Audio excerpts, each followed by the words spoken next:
This video is not meant as a diagnosis tool. However, if you connect with the things I talk about, consider seeing a professional for proper diagnosis and treatment. Heya, I'm Blossom, and I have bipolar. People have many assumptions of people with bipolar, mostly because the only time they hear about it is on news reports, from worst-case scenarios. However, bipolar affects over 9 million Americans, and an estimated 46 million people worldwide. Most of us never even experience psychosis or any violent tendencies. And when we do, it's not likely to end with anyone but ourselves getting hurt. Bipolar is often misdiagnosed as major depressive disorder. I myself was diagnosed with major depressive for years before being recently diagnosed as bipolar. The main reason for this is because we only seek help when we are feeling bad. However, when we feel good or manic, we don't feel like anything is wrong. In fact, we feel like we're on top of the world. There are several different types of bipolar. Type 1, Type 2, and Cyclothymia. Type 1 bipolar is classified by manic and depressive episodes. Depressive episodes are fairly self-explanatory. Times of severe low mood, lack of enjoyment in things, low energy, and possibly suicidal thoughts in serious cases. Mania is a little bit more complex. While it is normally thought of as a good mood, it is not always good.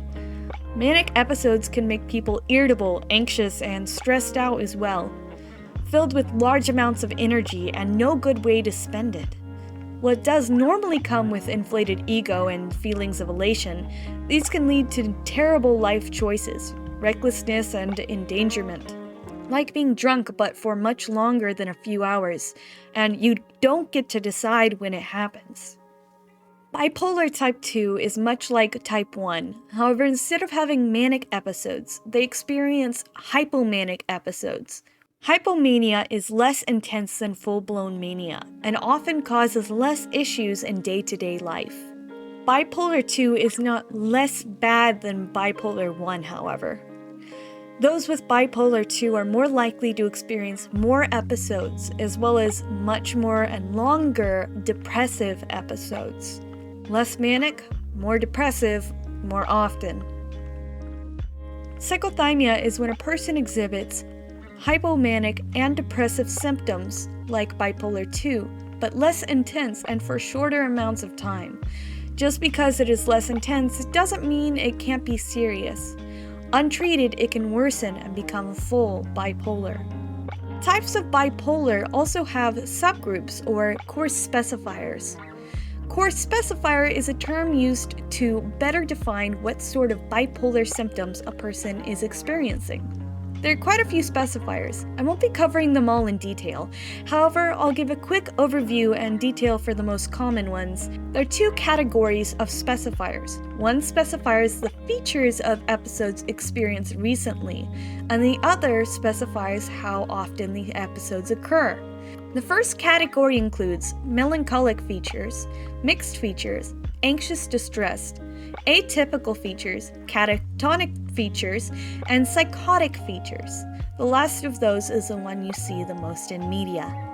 The second category includes rapid cycling, peripartum onset, and seasonal pattern.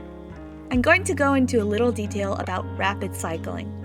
Rapid cycling is defined by having 4 or more manic, hypomanic, or depressive episodes in a year. It is actually a very common course specifier, even more common in bipolar type 2. I myself am diagnosed as rapid cycling and bipolar type 2. Rapid cycling can happen more or less frequently for each person, and it doesn't always need to go from manic to depressive. For me, it is often depressive to depressive with a normal state in the middle, and a few hypomanic states thrown in there randomly. Mixed states or mixed features. Mixed states are when a bipolar person experiences both depressive and manic episodes at the same time, normally manifesting in depression with high-strung energy. It shows up differently for each person, but it can often show up as depression with extreme irritability, or being severely depressed but with the energy to do something about it, often in bad ways. How does it feel to be bipolar? I saw a great analogy of bipolar using heels and slippers. Slippers are cozy and lazy. They're okay sometimes, but you can't easily walk in them and you can't work in them. They make you trip and sluggish. Heels make you taller. They give you confidence. They make you look good. However, they hurt your feet if you wear them for too long. They aren't something that you can relax in and live day to day in. Being bipolar is having a slipper on one foot and a heel on the other and trying to balance. When you put more weight on the heel, you're standing on your tiptoes with your slipper. You struggle to stand and keep standing. And when you eventually fall down, you strain your heel leg to level yourself with your slipper. This is where medication and therapy help. They pad your slippers and cut down your heels. They make it easier to balance and not slip into one side or the other. However, you will still always have one slipper and one heel, unable to change shoes easily like everyone else. This has been an overview of bipolar. Thank you for taking the time to learn about bipolar and how it affects those with it. If you would like to learn more, you can check the description for links to people who go more in depth on the subject. Thanks.